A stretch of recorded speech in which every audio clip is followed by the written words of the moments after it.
Good evening, America, and welcome to New November Presents Storytime with IzzyReal. Now, if you watch me, or listen to me rather, I'm assuming you smoke sometimes. You smoke something. You know what I mean? One, because I'm outrageous.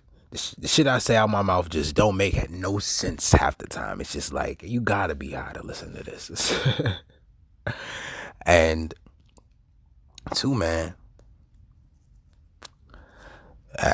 light your J's, please. It's story time. So,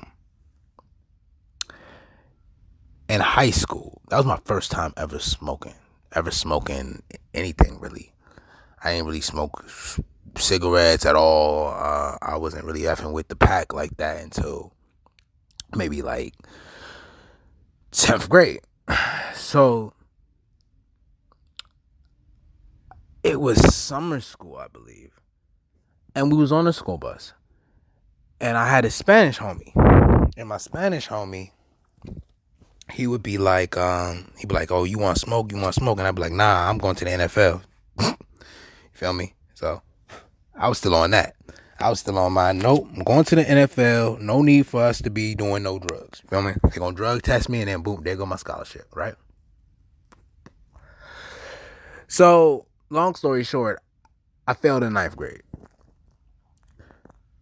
There go my NFL dreams in my head. I'm like, man, I'm not going to the NFL. Niggas who failed in 9th grade do not go to the NFL, right? So, my Spanish homie, he was on the bus. He was like, you smoke? Summer school joint. Remember, I failed. So I'm like, nah, you know what I mean? I don't do none of that. He like, oh, I got something. I'll give it to you. And I'm like, I mean, fuck it. What's up? I'm gonna try to see what my mans want to do with it. You know what I'm saying? Like, you know, we was kids. So, you know what I'm saying? We just want to have fun. You know? Eventually, I get off the bus. I got my little package for free. You know what I'm saying? This is a true story. Homie gave me that joint for free. And I took it to my other homies. None of us knew how to roll at all. So we go to the Shell gas station and we pick up some blunts. Keep in mind our age. We're obviously not old enough to buy blunts. Back then, the age was 18 to buy blunts. Now you gotta be like 21. So we wasn't even 18. Go to the gas station. None of us know how to roll. We buy the blunt. I swear to you, anybody say they invented this, they are a liar. They called me the Pac-Man back then. Why? Because after this day, that's why. I took the blunt. I turned it upside down. And I started like shaking it with my hands and stuff and like just rolling it. Like not rolling it, but like, you know what I'm saying? Like just messing with it to get the tobacco to fall out. But keep the blunt in the structure. All right? So I left a little. I'm not going to teach y'all what the hell I did. So we end up packing it. Boom, boom, boom, boom, boom, boom. Packing it all in there, right?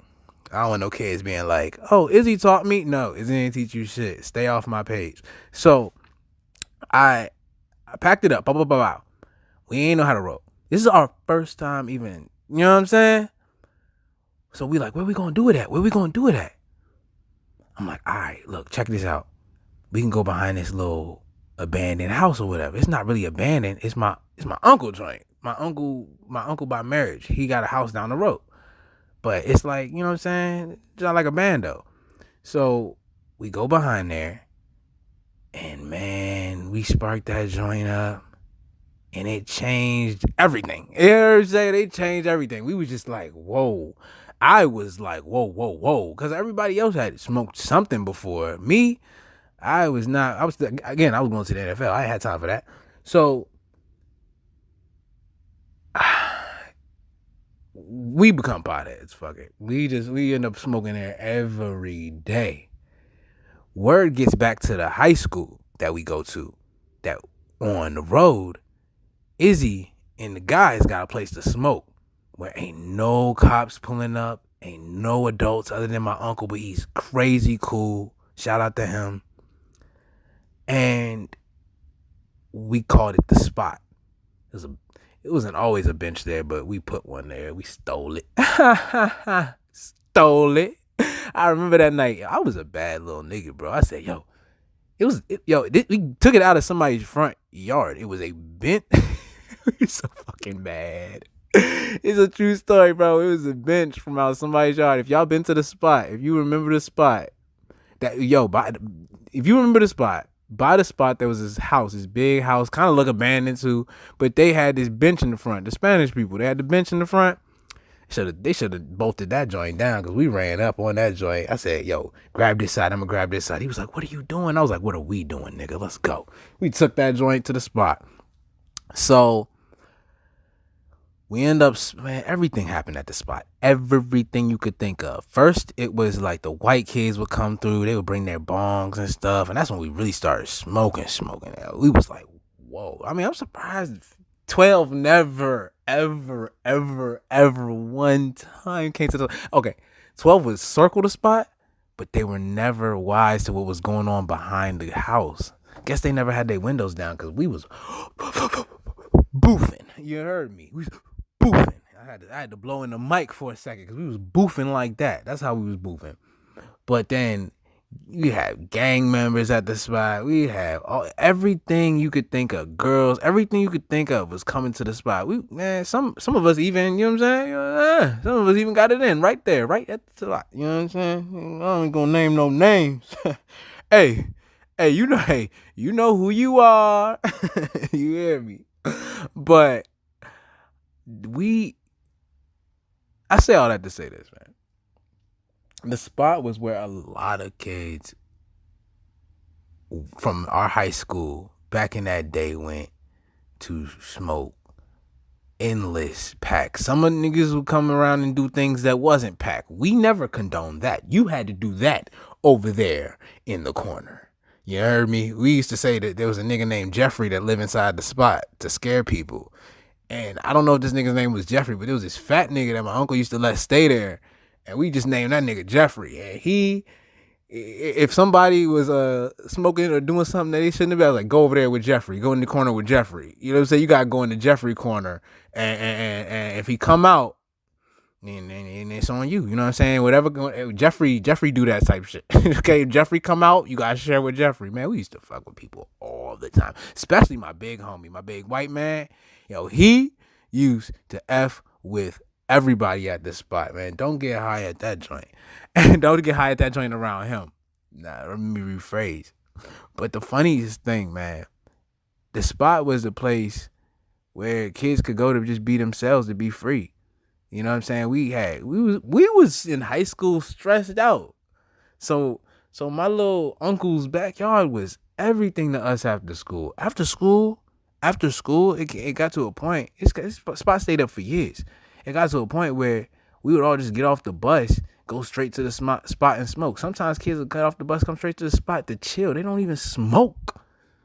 It was that lit. And then came the brick house, and my spot wasn't shit after the brick house. Soon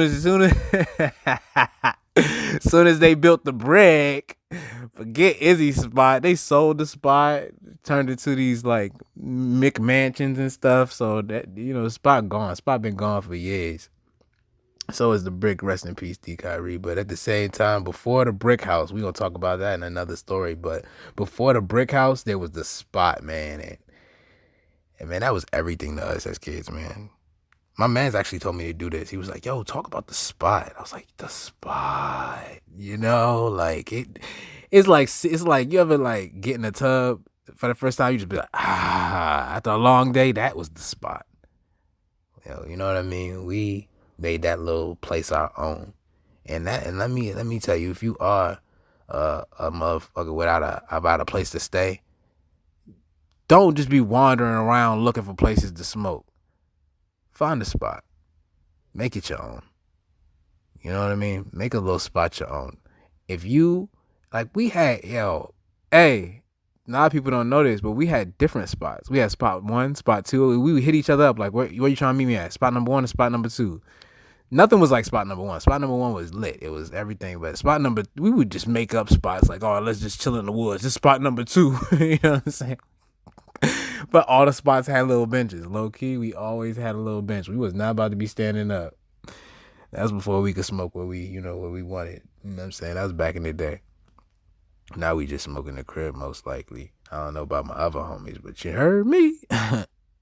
With that being said, man, that's been another great story time, man. Thank y'all for listening. I appreciate every time I come on this joint, I get a nice little showing. So I definitely appreciate that, man. I'm never gonna be like, oh, you know what? I'm this shit. I could just wake up and breathe, and niggas gonna listen to me. Like, nah, I know what's going on, man. You know what I'm saying? The more I put out, the more y'all gonna fuck with me, and I fuck with that. With that being said, man, thanks for listening. I'm out, man.